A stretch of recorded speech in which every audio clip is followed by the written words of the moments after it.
I'm Robbie Steinbach, photographer. Leave behind any lingering preconceptions you might have from the promoter-owned, exploitative roller derby of the past. Forget, please, Raquel Welch and the 1970s film Kansas City Bomber. This is serious sport, women-initiated and owned athletics featuring smart, athletic, powerful skating and determined toughness.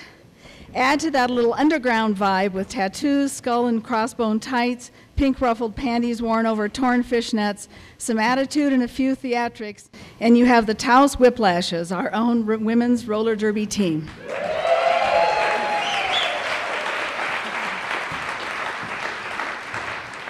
So on the stage we have Crudella to Kill, Conan the Librarian, Polly Murder Spree, Sheila Monster. We also have Jackie D. Ripper.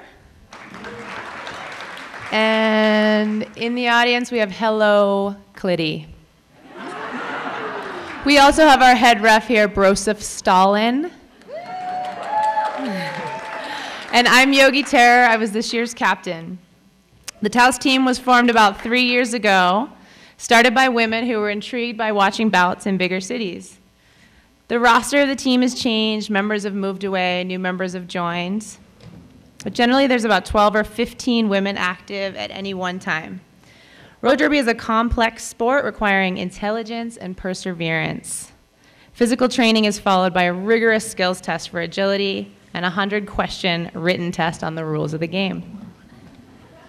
Some of the women have skated regularly throughout their lives. One Whiplash competed professionally in ice skating as a child. Another said she spent so much time on roller skates as a teenager that her friends and family didn't know her actual height. So what's the attraction? It's an aggressive sport, and there is the occasional cracked rib or broken leg, but the women love it. According to members of the team, women's derby challenges traditional notions of acceptable female behavior, not only in the male-dominated world of sports, but also in our overall society. Hello Clitty had this to say. It's a good girl, bad girl, all in one. In our society, being a bad girl can simply mean having the freedom to do whatever you want to do. Nobody having the right to tell you that you can't. Also, the game is special. It's just for women. It's very challenging, and there's a lot of strategy involved. I see it as not only a vital professional game, but also an art and even a spiritual practice. C. Jane Kill asserts, I love the full contact sport aspect of it. In the first few months of practice, we were all saying, sorry, did I hurt you whenever anybody went down? Our captain urged us not to look back, just a quick look to see if she's getting up. Okay, good, keep going. It's fun to exert your physical force with everything you have. You never get to do that. As a girl, I was taught to be passive, and when I was in junior high school in Texas and the only girl on the soccer team, I was sexually harassed. Betty Shocker said this, my daughter will grow up seeing her mother being assertive, strong, healthy. I love the trueness of being around all these powerful and smart women who are building up their endurance, pushing their bodies, and making sacrifices to come to practice. According to Polly Murder Spree, it feels like you can be a superhero for the hour of the game, bring out all this ferocity that you can't use in your life as a mom or an artist. It enables us to be drama queens and fierce bitches, things we are not really allowed to be in our regular lives.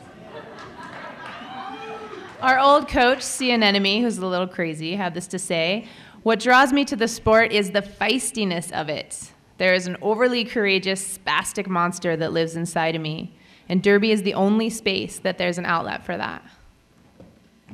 So what does this empowerment have to do with the sexy apparel sometimes worn in derby bouts? Is this post-feminism or simply claiming one's own authority? The Taos team feels that they can dress however they want for the bouts, that they are in control of their own sexiness. They like the feeling of being tough and hot at the same time, and find that men do not mess with them if I go to a bar afterwards still dressed in derby garb. Derby also encourages the women to view their bodies differently from society's traditional standards of beauty. It's an asset to be big on the track. Derby becomes so central in our world that we forget to think about our need to be thin or our need to disappear. If I'm big and I'm sturdy, I'll be better at Derby.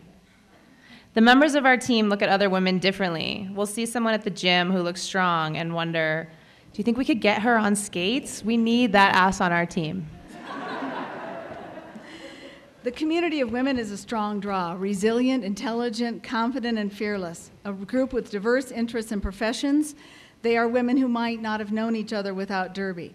They don't always agree, but all love the sports that they pull together and learn to build consensus.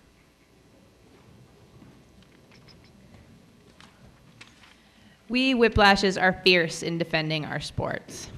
Derby is fun and serious. You can't be a lazy athlete. Men's sports like football and hockey are full contact sports. But some men have tried to play roller derby in big cities, but no one really wants to watch them play, so no one really comes. And it's a nice reversal in the world of sports. Roller derby? Roller derby is a women's sport. The way we use our body, our center of gravity is lower. So we use lower body rather than upper. If men play derby, they end up sort of throwing their upper bodies around, diving at each other, flying off the track.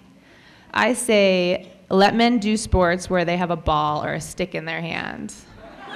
Stick to hockey, guys. We're going to play that too. So please come to Wilder Nightingale Fine Art on Saturday, November 17th from 5 to 7 for the opening of the photo exhibit featuring all the Taos Whiplashes.